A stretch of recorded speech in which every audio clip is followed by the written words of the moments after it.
installment of the living Parsha. Start with a L'chaim, because why not? I want some wine. No pressure. I'm not going to pressure on the drink, but if we're going to already, okay. Like little, but yeah, it's great. Thank you. You got it. Okay, good.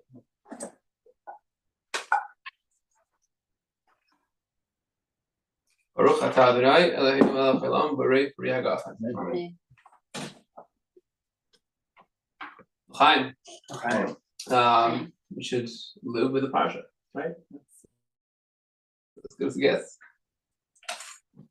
So, last week we discussed Abraham in the beginning of his journey, his origin story, and why he was chosen by God, and what that means for the Jewish people. This week we're moving on to his son, Isaac. Come in. Yeah, hi. Come in. Just getting started. Perfect timing. Great. Just I'll put this out there, I guess. Or... I put on the chair. Okay. Right. To eat, to drink. Yeah, that's mine. Hello. How's it going? How you doing? Good, how are you? So, just saying, last week we spoke about Abraham, the beginning of his story, which was the beginning of the Jewish story, and what that said for Jews today. Okay. Something I said. So this week we're going to get into Isaac, his son, who continued Abraham's legacy. So I just go through quickly the Parsha. Last week I shared that this is part of a project to study the Parsha each week, the Simchat Torah Challenge, where people across America are committing to read the Parsha each week. We have, I think, 15,000 people are signed up for this book club. And so part of that initiative, our classes is part of that as well, and with some funding from UGA towards us. And so we're going to study one passage from the Parsha, but I encourage everyone throughout the week to make an effort to read the Parsha. And especially now, the stories are fascinating, and it's foundational to who we are as Jews. So great reading and good material. So our Parsha is an action-packed one this week. It picks up from last week when Abraham had a bris, circumcised himself, and God comes to visit him, which is pretty wild. God coming to visit you, your bedside. What's even more incredible is that Abraham has to tell God, wait a minute, because he had some guests. And there were these 3 guests. He didn't realize they were angels. He thought they were just passers-by. And he puts God on a hold to take care of some guests. Which the Talmud teaches us, welcoming guests into your home takes precedence over your conversation with God. Wow. And Abraham's conversation with God wasn't just, prayer in his living room. He was actually having a conversation with God. So even more important than that personal spiritual development is taking care of other people. And so the guests happen to be angels who turn out to tell Abraham 3 angels with 3 different missions. One tells him that you're going to be healed from the breast. I'm here to make you feel better. He was 99 years old, circumcised himself. Pretty big deal. The second angel tells him that him and Sarah are going to have a child, which we'll read a little bit more about in a moment. And the third angel, Abraham isn't aware at the time why he's there until they leave. And that angel heads towards Sodom and Gomorrah, which he goes there to save Lot and destroy the city. And they go to Sodom, and Abraham's nephew, Lot, is living there. They try to extract him, and doesn't want to leave, has roots there, and they get attacked by the townspeople. It's a crazy story for itself. Eventually, they take Lot and his family to leave, and the whole place gets obliterated. Right? It's almost like, watching the videos now of the IDF, they plant the explosives and you watch the places up. So it was similar, right? It rained sulfur, the whole thing turned upside down. It was eradicated the city. And then we have the end of the Parsha with a binding of Isaac. Right? Abraham is told to to offer his son Isaac on the altar. And Isaac at this point is 37 years old, the little kid. And Abraham goes and takes his son on a journey to the mountain where he's going to offer his son and kill him. Because God said to. The last second, the angel comes and says, don't do that. And so this is undercurrent in the parasha, which we're not going to get to today. But we have, on the one hand, Abraham who's defending the people of Sodom. When he hears about what's going to happen, he tries bargaining with God. Says, there are probably 50 good people there, save the sick. 40, 30, 10. He's trying his best to save the wicked, evil people. There's a corrupt society who are killing each other, who are all sorts of depravity. And Abraham puts himself out on a limb to argue with God, to go as far as to say to God, will the judge of the entire universe not act justly? He accuses God of war crimes, right? And then when it comes to his offering his own son, Abraham is very comfortable, saying, sure, let's go ahead with this. But that's a parsha for itself. We're not going to get into that today, although we may touch on it.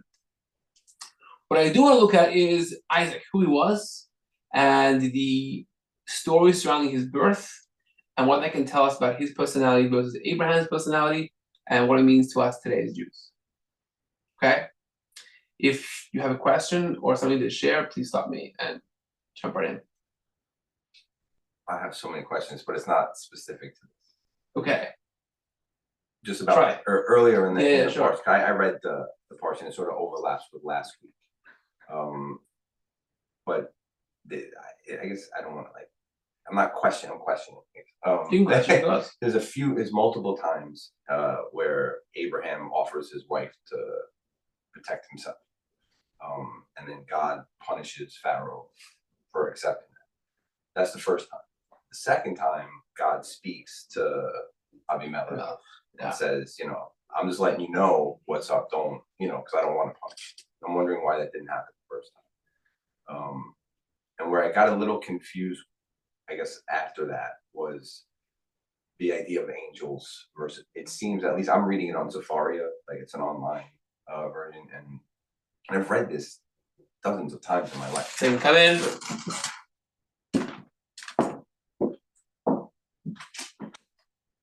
Okay. I don't know. Sorry.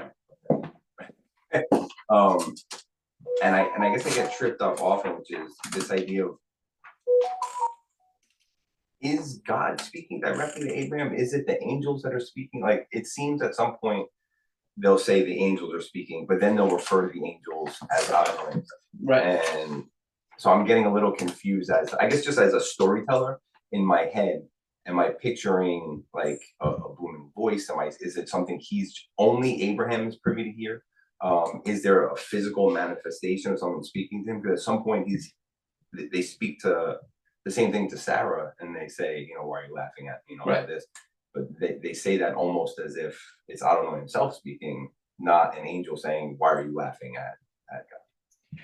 That's all. Very good question. A lot of questions. This is what I did on today. I'm sorry. I have No, good. No, it's a little. That's good. I don't want to get into it too deeply, that's what I'm saying. but I will just. There's different ways to read it in the commentaries, and sometimes there's not a consensus. But an angel, what is an angel? I don't know. I haven't met one, right? Yeah. So I don't know. But an angel is kind of a messenger or an embodiment of a message of God. Okay. And so they don't have sort of bodies the way we usually think of it. These angels did. They sort of took on bodies as human beings. But ultimately, the angel is not a physical presence. It's an idea. Almost like we have concepts. The concepts exist. The mathematical equations exist. They exist, but not the way we look at things existing. So angels, they have a kind of existence that isn't physical, isn't material, don't have a place and a time, don't have dimensions. And so it's a kind of being that is different to what we used to thinking of something existing. The angel is an embodiment of its mission. So its whole being is whatever. It's a sort of an energy that's reflecting its purpose. Okay. So to a certain degree, when the angel has a mission from God, its voice is God's voice, right? For that. Can the voice be God? No voice is God's voice, right? So it's a different question about, in general, God speaking throughout Torah and prophecy, how that sounds and how it works, and a lot of different ideas and opinions about how it works. The Jews heard God's voice at Sinai. What does that mean? Moses heard God's voice. Benor also heard it. Was it there a voice in the room that only he could hear? Was it in his head? Was it mental telepathy? It's not clear. We know there's somewhat of a voice. What that means, we don't know. And so the angels speaking for God, often they'll speak in the first person as God, even though it's only a messenger of God, because they're embodying in that moment their mission and God that they're representing. That's on one foot. Okay. Good questions. Okay, so we touched on this. Abraham and Sarah didn't have children for many, many years, right? They're married for a long time and they have fertility issues. The Talmud says Sarah actually didn't have a womb. So she not only were they struggling for children, it was impossible. It was a real medical impossibility for her to have a child. And they knew that. Didn't make it any easier. And they still obviously really wanted a child, to the point where Sarah said, okay, I can't conceive. Take Hagar, my maidservant. Let's build a family at least through her. I guess, which was an early idea of adoption, right? Instead of adopting a random kid, take this person, we'll have a family through her. When Hagar has a child, suddenly now, there becomes this power imbalance where Sarah is supposed to be the master of the home. Hagar is her maidservant. Now Hagar is the one mothering or giving birth to a child, so takes on this sort of status in the family. And that comes competitive. Sarah feels uncomfortable and asks Abraham to. She kind of blames Abraham too there. Yes, she blames Abraham. How do you do this to me? It's a whole story for itself. And asks Abraham to throw her out of the house, which he does. A pregnant woman throws her onto the streets, and she's stuck in the middle of the desert. She cries out to God, and God said, "I've heard your voice. Don't worry, you'll be okay. You'll have a child. He will be a great nation, and call him Yishmael, which means Yishmael. God has heard your cries." And she goes and has a child. Back to Abraham's house. Ishmael grows up in the home with Abraham and Sarah and Hagar. Eventually, we come to this week's Parsha, where 13 years later, Abraham circumcises himself and his son Yishmael at 13. And now God tells him, you're going to have a child with Sarah, which, as I said, was a medical impossibility. What's Abraham's reaction? So let's read it inside. Let's read the second source here. Second source is from end of last week's portion, Genesis 17. God says, I will bless her. Indeed, I will give you a son from her. I will bless her, so that she shall give rise to nations. Ruler of people shall issue from her.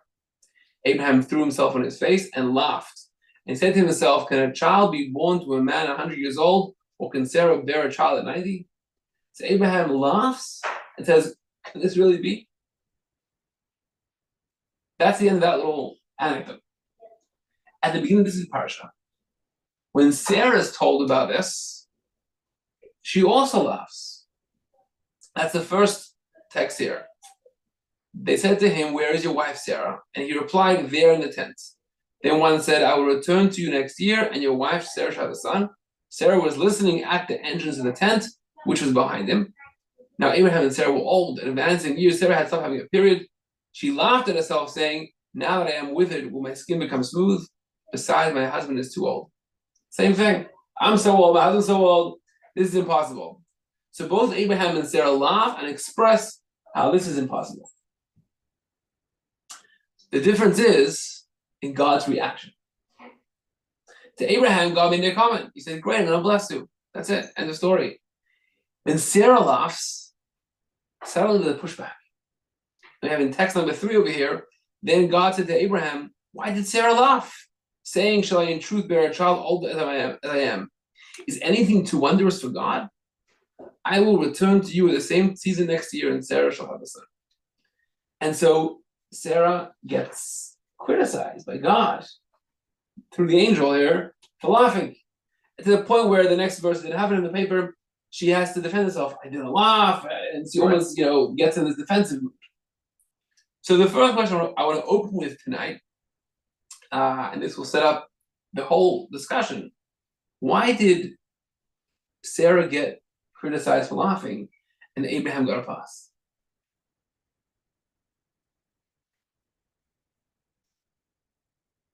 Any ideas?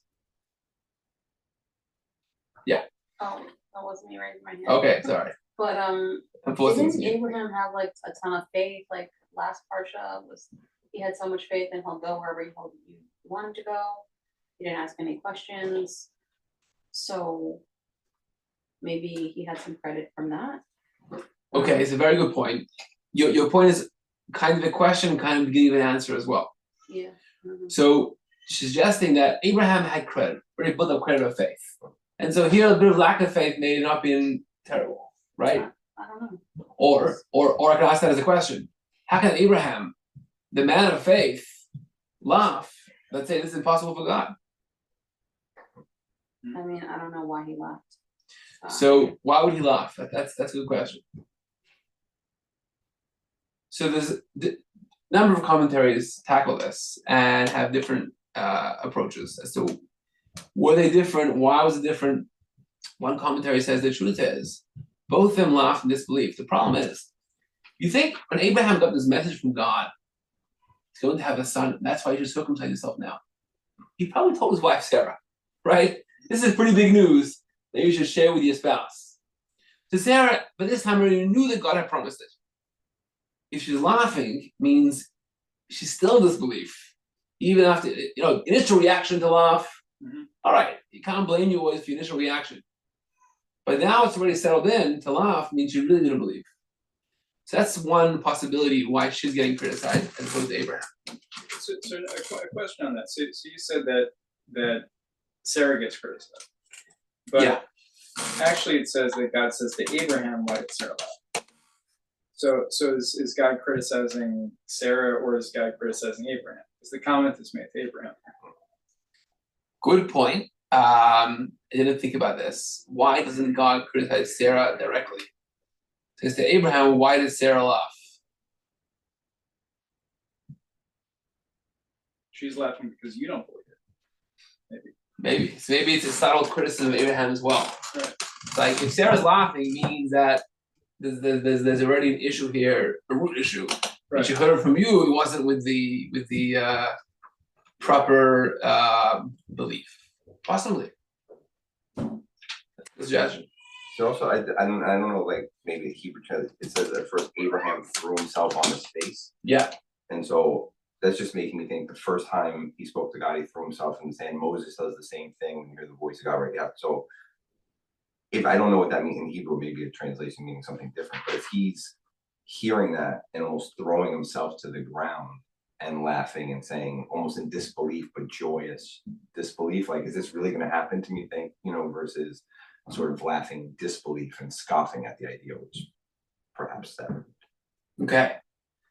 Very good. There's multiple kinds of laughter, right?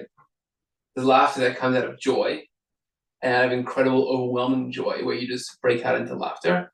And then there's a laughter which is mocking, which is cynical, which is critical. And as you're pointing out, there actually are indications in the text that this was different to Abraham and Sarah. Right? It wasn't God being misogynist. And, well, Abraham will give him benefit of the doubt, and Sarah will criticize. Because actually, if you look at the careful reading of the text, will show us a number of indications, differences between the loves. One, as you pointed out, Abraham falls on his face, which is a code word or a euphemism, or actually an expression of respect, right? Of faith. Falling on your face means I am bowing before God, right? And so here, he is showing his faith in God and then laughing. That laughter is not a mocking laughter. It's not a laughter of disbelief. It's a laughter of elation, of absolute joy. Whereas Sarah, right, we don't find her doing that. We don't find any sense in Sarah's laughter of respect for this, or faith in this, or even gratitude. There's a little bit of bitterness. Bitterness, right? Where do you see that? Well, now is she sarcastic? Well, my skin becomes smooth, and she's besides my husband's too old. It's a little bit of a different kind of a thing. She's like almost grousing that they're old. Right. Well, Abraham also says they're old, but you're right. Different. The graphic, her graphic example is almost like this is impossible. Not like, oh, we're old. This is like she's like, will it really happen? Right. Yeah. I think the text that I read, she goes a little further and says when we can't enjoy it anymore.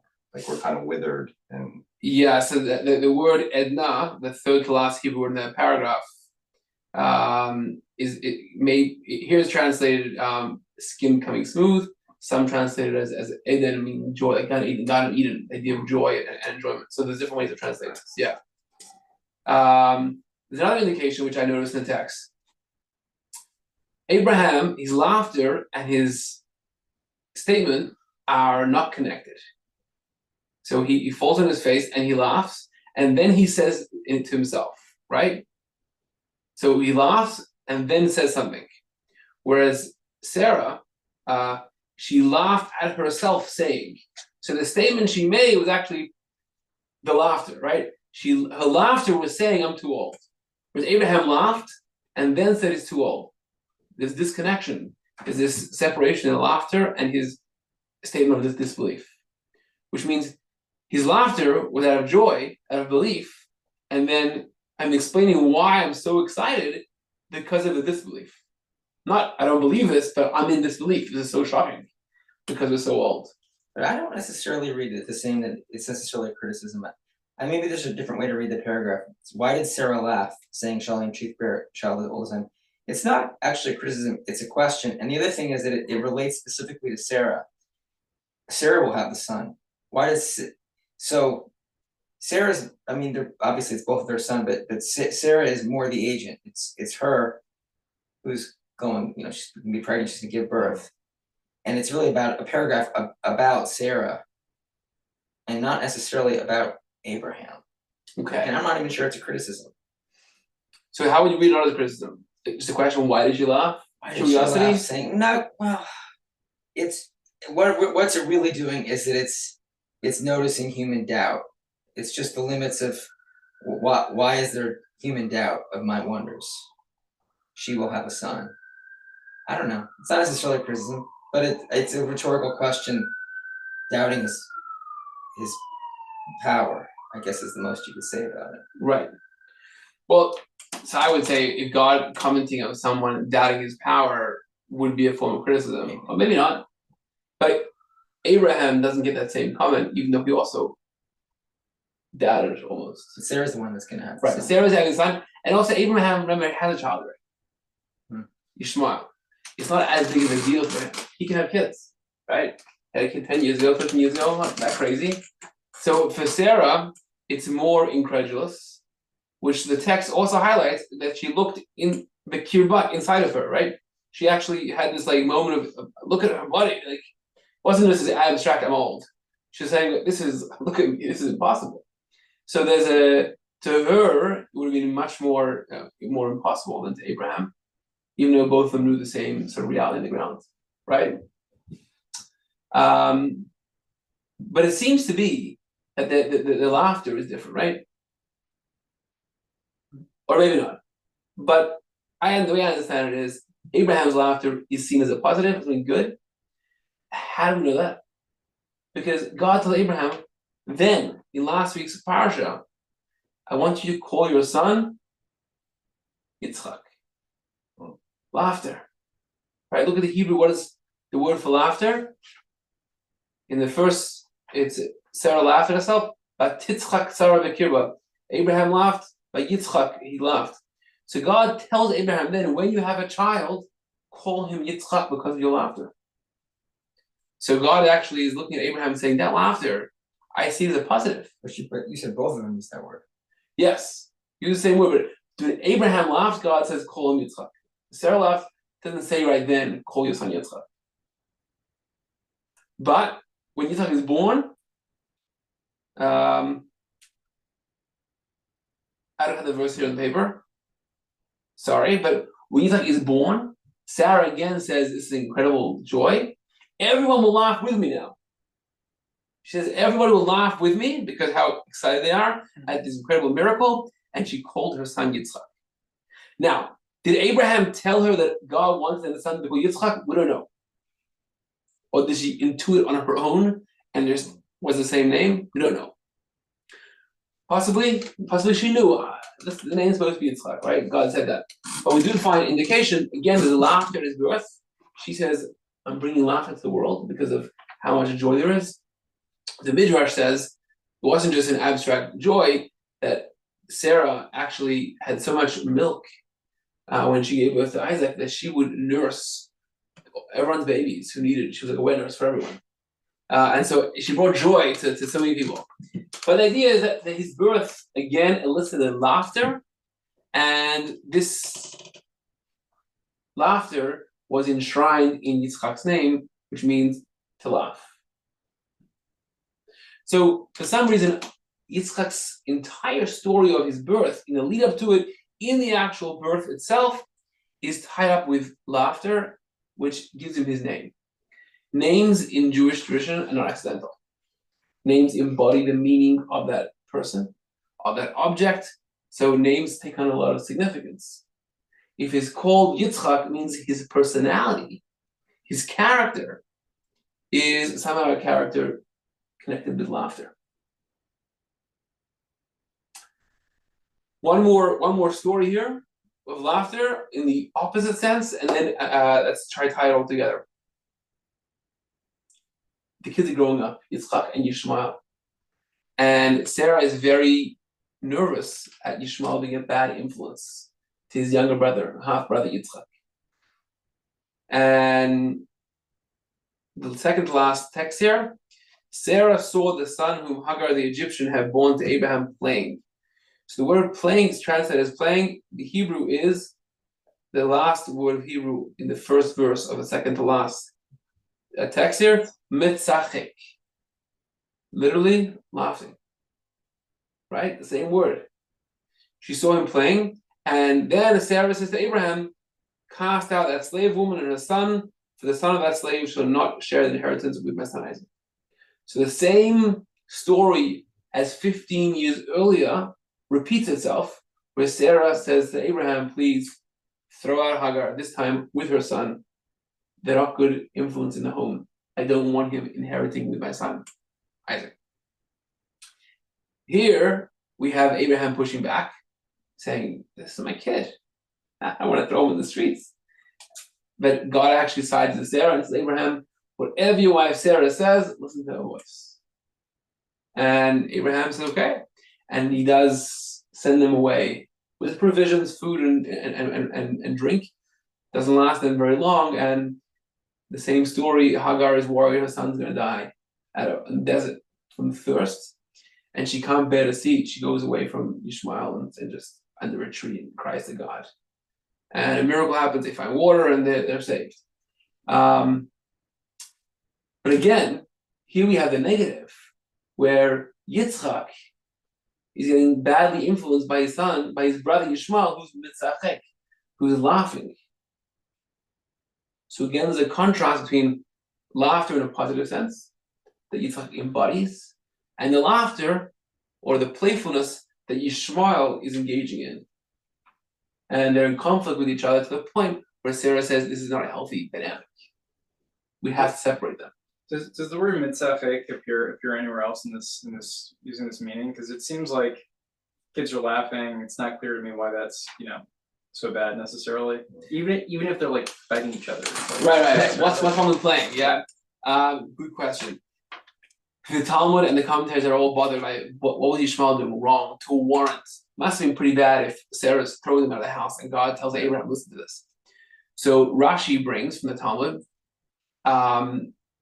3 different times this word is used in Torah for negative connotation. One time in relation to idol worship, one time in relation to adultery, and the third time to murder, where the term mitzachek, playing, is used in those contexts. And so the Midrash, and Rashi quotes this, says he was engaging in all these forms of wrongdoing. So the word here is important. It's a word that can have multiple meanings, and here it means he was doing all these things. Right?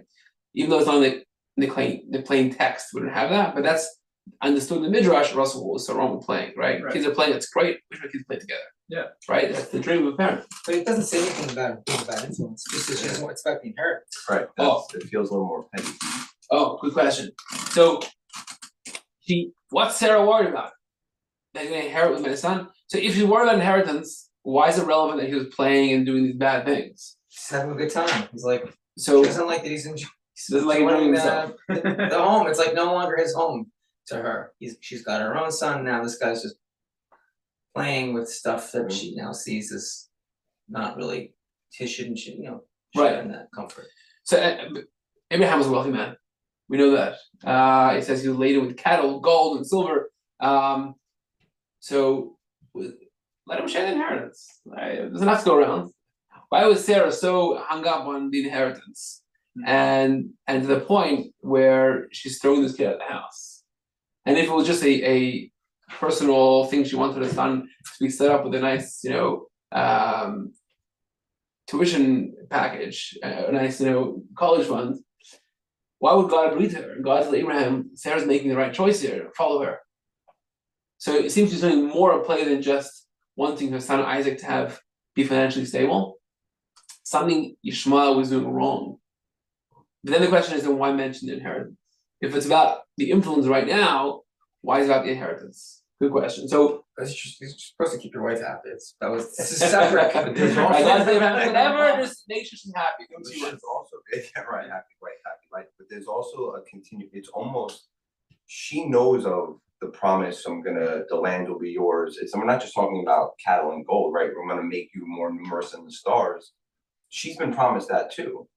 And so it's almost in a way, is this another I'm questioning God again moment? I questioned about I was gonna have the child.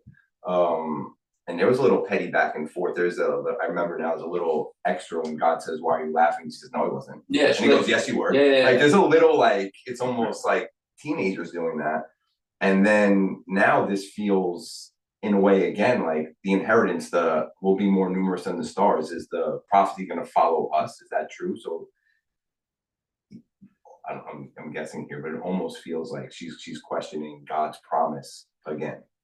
She had to come all this way. She traveled a very, very long way for this. Yeah, she's out in the desert. And that's no saying send them out. This isn't going from Brooklyn to Queens, but you're going out into the desert. This is almost a death sentence. It would have been, right? Yeah. God's intervention. Yeah, it's a big deal. Just got dark. Yeah. So So Sarah, obviously, something was really, really, really wrong here that she wanted this. Unless you paint her in a really bad light, which I don't want to do. No. I don't think we should. And in fairness, she could have assumed that Hagar would go to Egypt, right? She is Egyptian. Yeah. Yes, and she does sort of even highlight that in her statement here, right? Why didn't Hagar go to Egypt? Maybe she tried to. It was far distance. I don't know. Right. I don't know how they traveled in those days if you didn't have the resources. Probably the single woman with a young child is not gonna do great in traveling, but Right. Abraham has, with his 100-year-old wife, he's scared he's going to be murdered. Right? That he has to say, "Take my wife, pretend you're my sister," because I'm traveling 100-year-old woman, let alone someone probably less than a quarter her age. Right. You ain't gonna make it long. So here is one take on all this, and it goes into a very broad. If you zoom out a little, okay. The Torah tells us the stories of our patriarchs, not just to know Jewish history, but because they're meant to be a living example for us, right? Torah is a guidebook. It's not a history book. The word Torah means guidance. So it's a guidebook for a Jew. So I understand the mitzvahs. You read about leaving Egypt and do A, B, C, D. That's here's your guidebook. Judaism 101. Go and do it. All these early stories of the early beginnings of Judaism don't contain instruction. But the commentaries say the reason they're included in this guidebook is because they are the ultimate instruction. They're actually giving us a sense of how to live our lives. In the words of the I think the Talmud says this, Ma'aseh Avos, the behavior, the actions of our forefathers, Siman Lebanim, it becomes a guide to the children how we should live. So these stories are meant to be indicative of life. And they have very broad meanings. Not just like do this, eat kosher, observe Shabbat. It's how to live life and how to be a Jew and what our role in the world is. These are the foundational ideas that set up the entire Jewish project. And there's a reason why there were 3 forefathers. Why not 4 forefathers, or 5, or 2, or 1? Why are we saying these are the forefathers? We don't go to Abraham's dad. And the idea in Kabbalah, it says, because there are 3 primary emotions, and each of the forefathers embodied one of those emotions in their life, in their behavior, and are sort of the guide for us in that direction in that life. And so the wasn't just happened to be 3 of them, that gives us a whole picture to guide us in our life. Both in Jewish history, which means to guide different parts of history, we need to look to one of the forefathers, but also in our own personal lives, different parts of our life, look to them for guidance, for inspiration, for a pathway forward. Abraham was a man of kindness.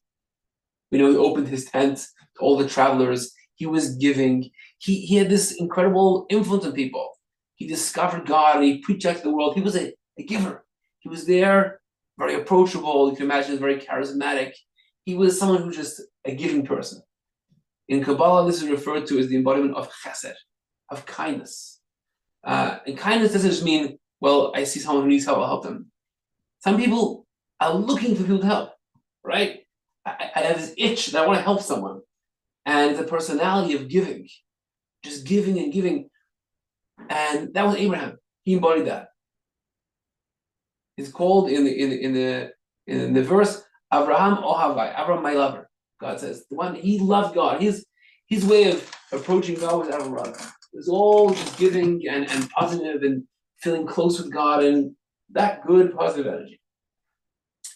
Yitzchak was a very different character. We don't know much about Yitzchak's life. We know he was offered on the altar, almost killed. We know he dug a few wells. We'll read about it in a couple of weeks. And very little. We know he stayed in Israel his whole life, never left Israel. The only one of the forefathers, never traveled. He kept himself mostly. Didn't go out there and try to preach to the masses. So we know very little. And in Zohar it says he embodied the idea of gevura, which means severity, judgment, of discipline. And that was which is why he dug wells. Digging wells like don't spread out, go inwards. It's a symbolic of growth that happens inside yourself, which is a person who's introverted, disciplined, working on themselves. That was his character. And in truth, this was exactly what was needed to continue Abraham's legacy. Look at a lot of startups. You have the visionary founder, right? An ideas person. It's just all over the place, but incredibly brilliant and smart. And for them to be successful, they need to have a right-hand person. Someone who's going to then, that's structured. What's the business plan? Where are we going from here?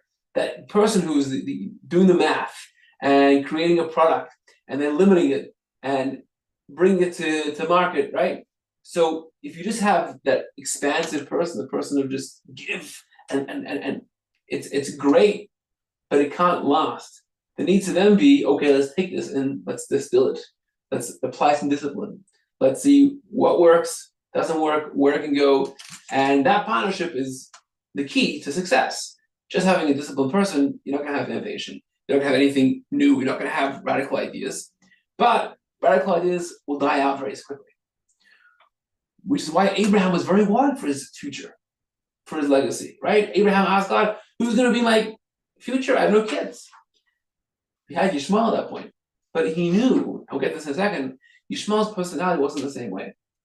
I need an Isaac. I need someone who's going to take my message, which was radical, innovative, and who's going to then distill it in a way that can continue for generations, can be sustainable.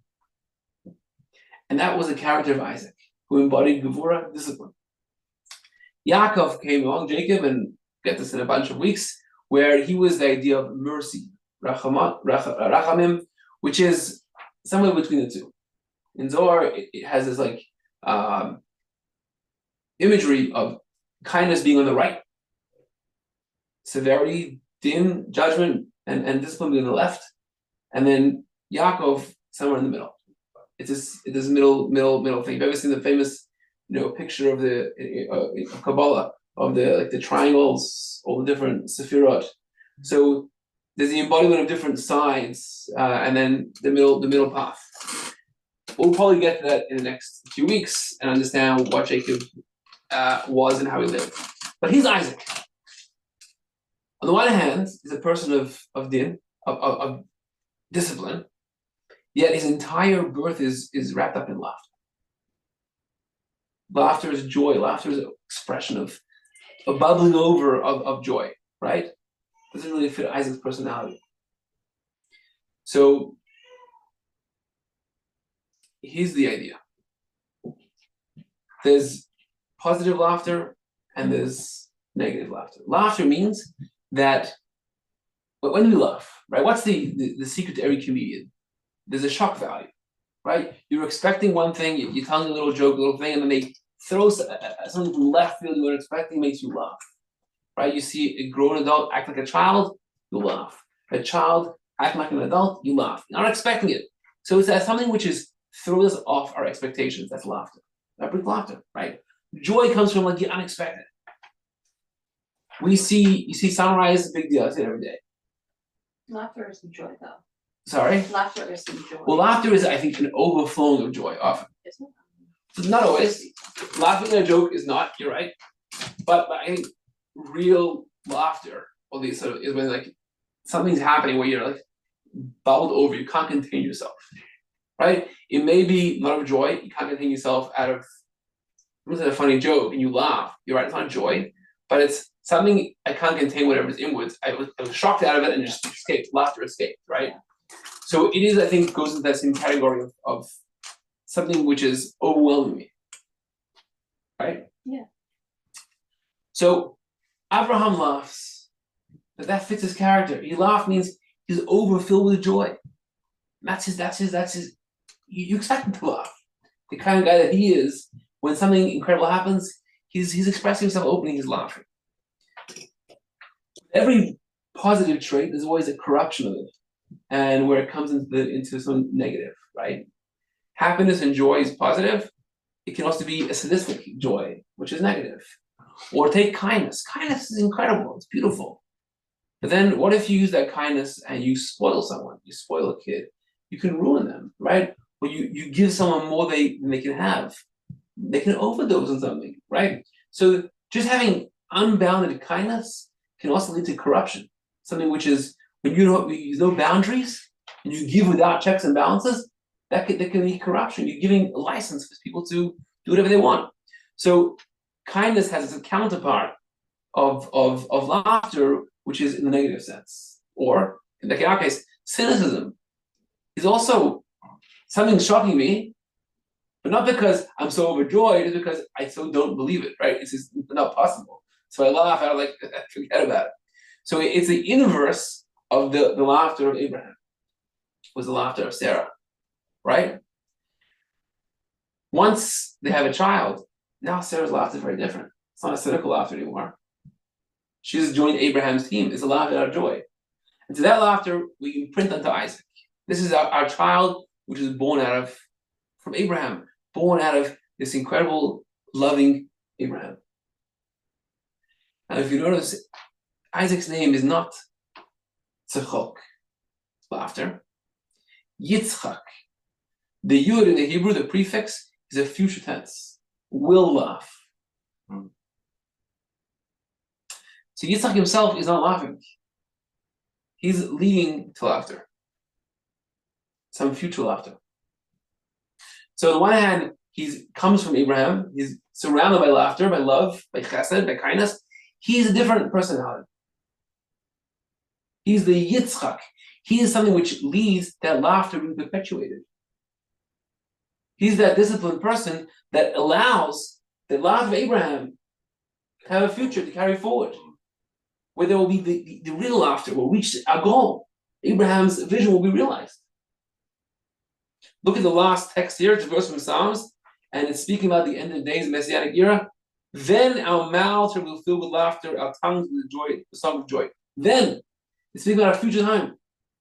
The Talmud actually says, you're not meant to laugh, overwhelmingly laugh today. This verse points to only then, when everything works out, when the world has been perfected, then we can laugh. Now there's so much corruption, there's so much incompletion in the world. How can we laugh? And this is what Sarah understood when she cast out Ishmael. She says, I need my son to be the disciplined one to build to take Abraham's vision. He's the one who needs to be serious and build this so we can and maybe he's too playful. He's unserious in this moment. Possibly, yes. That's the playfulness which is why she's worried about the inheritance. It's not about the money. Right, it's the inheritance It's of the for the future here. Yitzchak needs to be Yitzchak, and Yishmael can't influence it. Yeah. Okay. One step further, the Zohar says that Yishmael is actually a corruption of Abraham. The same, Abraham and Isaac both had children that went off, right? Abraham had Yishmael, Isaac had Esau, who went off. And it says that their children, how can Abraham's son is not gonna turn out? He embodied Abraham's kindness in a corrupt way. And Esau, Isaac did that? sorry? Isaac did that? No, Isaac was something else. He Oh, was okay. disciplined. Yishmael, Oh, okay. Yishmael took Abraham, he grew up in Abraham's home, and he took the kindness of Abraham in a corrupted way. Oh. And Esau took the discipline of Isaac in a corrupted way, whereas Jacob has something new to himself. And so Yishmael's playfulness, his laughter was even more than what you were saying, was a corruption of Abraham's laughter. He was using that joy to do things which are immoral. He was using that personality to enjoy himself in this world of things which maybe put out of people. He didn't have the boundaries. And so when Sarah saw that Yishmael was a corruption of Abraham, he says, this is a problem. This is a problem. So our whole future is at stake over here.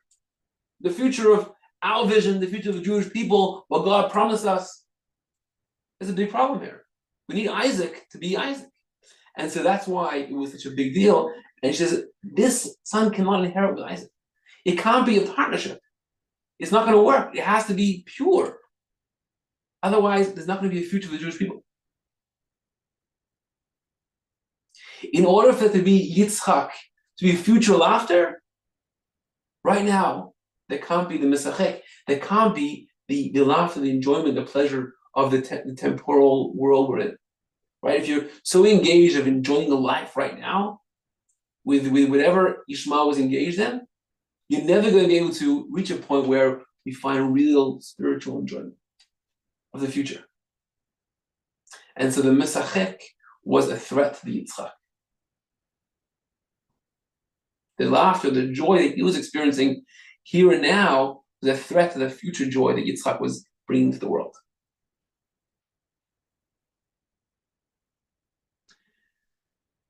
Make sense?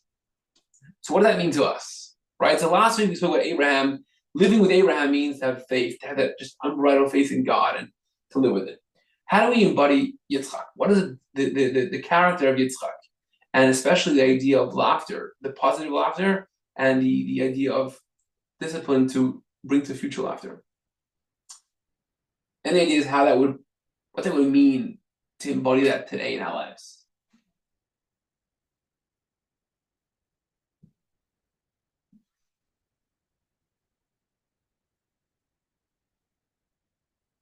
I missed the question, sorry. So what would it mean after we've learned this? We're living with Yitzchak this week, right? Mhm. What would it mean to take this as a lesson? What message can this have for how we live our lives as human beings, as Jews? What is this idea of laughter in the positive sense of Abraham and of Sarah, and then the discipline of Yitzchak of leading to future laughter? How can that? What can that tell me in my life today?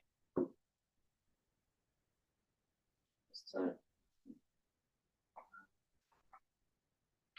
Speaks to discipline and exactly. sort of work for future enjoyment. Right, so on a simple level, Exactly. is Do the work. don't engage in every pleasure you have right now, because discipline right now is going to lead to future real joy, right? But you should still rejoice in the blessings that you have as well. Yes. So true. So This is simple. I read it yesterday. It was New York Times, maybe. The idea that said more people than ever are embracing the fact they like won't be grandparents. Like Won't be or will be? I saw that already. won't be grandparents because so many Will places. not be. Yeah, because their children No, are yeah, not it us. won't be great. Never know. Yeah. Once I adopt or once they're, Okay. But the idea that people are choosing not to have kids, Right. yes. which Judaism places an emphasis on building families, but again, everyone's life is different situations, but the same idea. People are pushing off kids or indefinitely because I want to enjoy what I have right now, right? And then you don't get to enjoy the kids later and the grandkids. So there's this, sometimes you need to have a discipline right now where I'm putting my own enjoyment, my laughter, my joy that I can have, the experiences I can have, the career I can have. I'm putting that aside because it's not a healthy choice. It's a corruption of the joy because I'm enjoying things that are very maybe selfish or temporary, and put that aside for something deeper, more the nachas you'll have, the joy you'll have from bringing up children and seeing them grow up. So that's, I think, on a simple level. But on a spiritual level, on our sort of relationship with God, I think there's something here as well. We're all different, and some people have it easy finding a relationship with God. I love to daven, and it's like it comes to you. That's almost an Abraham element, right? This is just love and kindness, and that's great. But for a lot of us, it doesn't always work, right? And so this idea that there's another way, discipline. Yitzchak is not only about discipline in the very practical sense, but also in sort of self-development sense.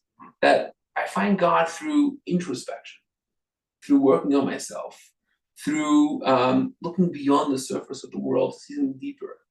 So it's not about going out and conquering and doing and it's about looking what I have in the here and now and looking deeper at it, finding meaning in whatever I have around me. It may not seem exciting. It's not the excitement right now, the laughter. It's not big, but this is going to lead to something real, very real that you can develop in the future, right? You're working on yourself. You're having discipline to do the mitzvahs even when I'm not feeling it, because I know this is important to me. And then digging deep to try to find purpose in what I'm doing, and going through the motions of it even when maybe I'm not excited about it. But that investment is going to lead to something really deep later on, really profound, because it's real, it's authentic, and you're going to reach a point in yourself where you appreciate this in a very deep way, where someone who may be going full steam ahead and bulldozing is never going to experience, because they haven't given that time, or they haven't worked on themselves enough to fully appreciate what it is. That's the character of Yitzchak. And the one last point I was thinking about is, what kind of joy do we look for in life? There's this underlying premise that happiness is like the ultimate thing we're trying to achieve, right? And the question is, what makes us happy and how do we achieve happiness? And it's always the question, which assumes a premise, but looking for happiness over everything else. But who said? What is happiness? What is this? And I think there's different kinds of happiness, different kinds of joy. You touched on this before, like the laughter doesn't necessarily mean joy, right? Yeah. A roller coaster can be really exciting. Is it joy? For a kid, it could be joy, Celebrations. right? But is it real? Like, what are you doing? The little ride that you got? Like, there's no real deep. So the question is, what's the laughter of life? Is it a laughter of Abraham, where it's something real, positive, coming out of love, coming out of excitement, and something overflowing with emotion? Is it a laughter of Sarah? Is it cynical? Are we laughing at ourselves? Are we afraid to embrace things, so we laugh at them cynically? We're afraid to open our thought to things.